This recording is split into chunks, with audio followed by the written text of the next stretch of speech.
magacayga waxaa la yidhahdaa Fowzia Muuse Cabdilaahi. My name is Fowzia Muuse Cabdilaahi. I am from Somalia. I was born in North Somalia. And growing up in Somalia, it was different. Simple, but hard. Hard because I have to walk 20 miles for water sometimes. You know, I remember me sitting under the trees, have sometimes not water, no food, or nothing, but just hope and dreams. You know, it's gonna get better.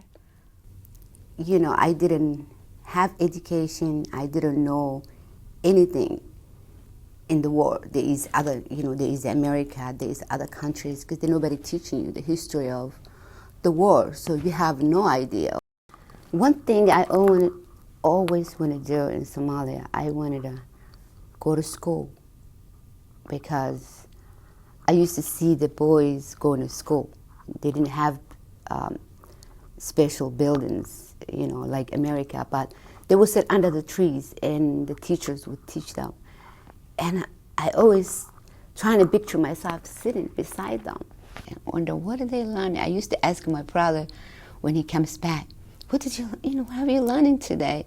Sometimes he would show me his hands, and his hands was bleeding because the teachers in North Somalia, when they teach, and if you didn't get the answer right, then they would just ask you to put your hands up, and then they beat them. So then, even though it was hard that you have to sit under the trees, sometimes it rains, there's no buildings, and, you know, I can see my brother, his hand is bleeding, and the teacher, you know, beat him. I still wanted to learn. It was just something that I wanted to do. And I couldn't do it. I wasn't allowed to go to school because I was a girl. It just, because you go in Somalia, they get sad when women have a girl. You know, if the new baby born and it's a girl, the whole family is sad. They're just sad because you're nothing. Even though they told me that I can't go to school because I was a girl, I always want to learn. If I was curious child, I always want to see whatever around me. I try to learn.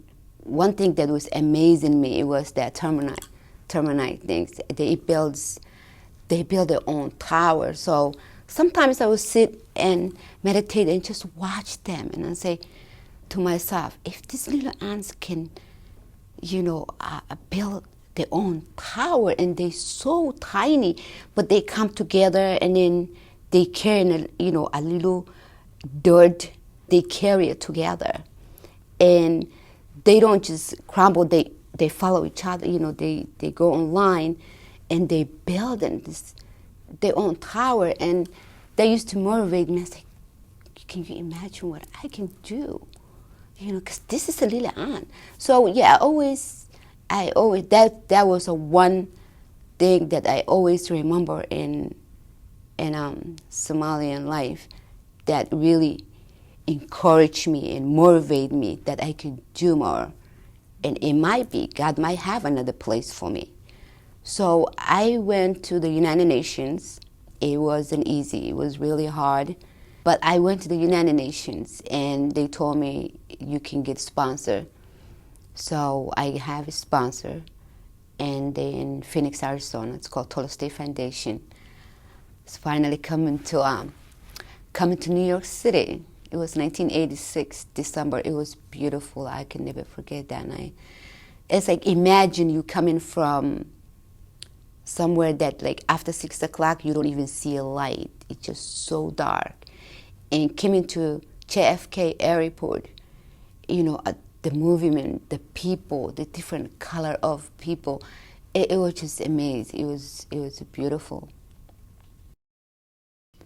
Yeah, so my daughter right now, so I put them at school.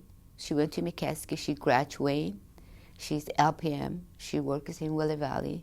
She have 3 children, you know, so she's rich American. Well, after my children grow up, I'm thinking I should go to school.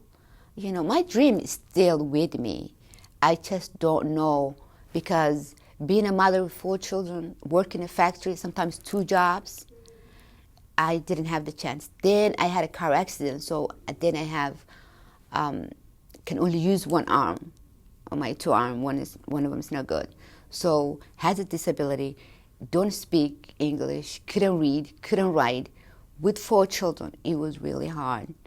But still never give up. I always, my dreams stay with me. I want to learn, but I have to put them at school first and make sure that they got the education they need. So I put my education, what I wanted to do in hall, because they come first. So one day I'm thinking, okay, well now the kids are growing up. Saro is graduate for CV, and Fatima graduate for McCaskey. Abdullah is a manager. My youngest one is going to graduate this year. So where is the place for me? Where I can go? Is it? Then I'm thinking, look in the mirror myself. It's like, you got a great hair now. You old. Where can you go? You're not young anymore. So what school you can go? So one day, this woman just came in and we just talking, and she wanted something from the deli, and then we just start talking, and she said she was talking about her, and I said, where you work at? She said, you 13 adult education. I was like, please, can you give me the number? And then she gave me the phone number to call. I called the number, and they told me, do you want to come tomorrow? I was so happy that it's like my whole dream came true. Now I know, now I have the time. Now I can still get my education. It's not too old. In Somalia, I can't even go when I was young because I was a girl. Here I'm old, but I can still go to school. So I'm so happy and excited. So get dressed in the morning, 9 o'clock, came into the IU13, the class, and I remember it was a lot of students, 3 or 4 teachers was helping taking the test. I didn't know you had to take a test. What kind of test I can take? So I sit like everybody else, just watch what everybody doing, sit down in my chair, and then they give me a test. Say, this is the test. You have to, to enter, you have to take a test. I got to see where you at. And they have class for me. So they say, and then here's my teacher list. She says, it's okay. You come into 9 to 12, or we have a 1 to 3. Okay, my mind thinking, are they really real? I can come to school? Yeah, so I continue coming. And it wasn't easy. It wasn't easy writing and reading and the grammar, and English is second language. And I think when you're older, it even gets harder to learn. But these teachers have the skills. I don't know what they do. I don't know. But all I know is that slowly my self-esteem is building. You know what I mean? I want to come to school more. I see my dream in there. So nothing is stopping me. Even if I have to walk, I tell myself, if my car broke down, I'm walking to IU13. I'm going to get there somehow. One day I'm sitting here, and then it was my grandson's birthday. I'm sitting in the class. I said, let me see if I can write it down.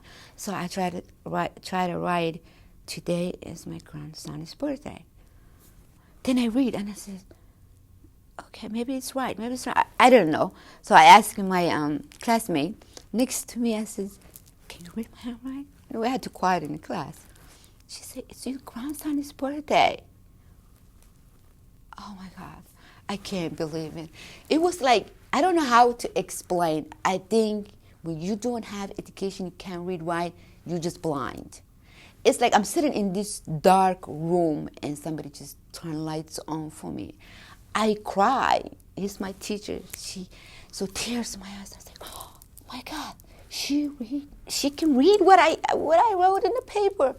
So I called my teacher and I was like, can you read what I say? It's your grand's birthday. Everybody understands what I put in the paper. I was so happy. Tears in my eyes. And then my teacher gave me, I guess she said, I told you could do it. I know you could do it. So, IU13, it really made my self-esteem. Now I know there is no limit for me. I can do more. After that, I just, every night, I'm trying to start writing. And then I remember this little insects what I used to watch when they built their own tower in Miami. And now I can put it in a paper. So I went online trying to search the pictures. And so I write a poem. It's called The United Power. So I write that because I was thinking, if these little ants can build a tower, there is no limit. They keep going. The tornado they go back and making it again. They never give up. But what they building is their home. And they come as a united. They don't just one doesn't go. They do it together. So as a people, if we can come together, can you imagine? I used to imagine that if people can understand each other without, prejudice, without, for being a woman or man, or if we can come together as a human beings, what we can do. And that is my United Power poem. Now, knowing that I can, learning with IU13's help, I can do, I don't know, my dreams. Sometimes I'm thinking, too far. The sky is the limit for me. My goal, one day, I'll be able to work in the embassy. I just want to give back what IU13 gave it to me. And my teachers, they just, what I just want to give back to the others because I know how it feels. All the Somalians women, it's like some of them now, I can see the changing. I tell them, you're not in Somalia anymore. You can read, you can write, you can go to school. I take you to IU13.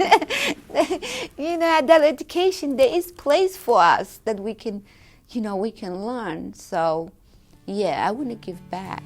Just give it back. And it's a good feeling when you try to help others. It really is.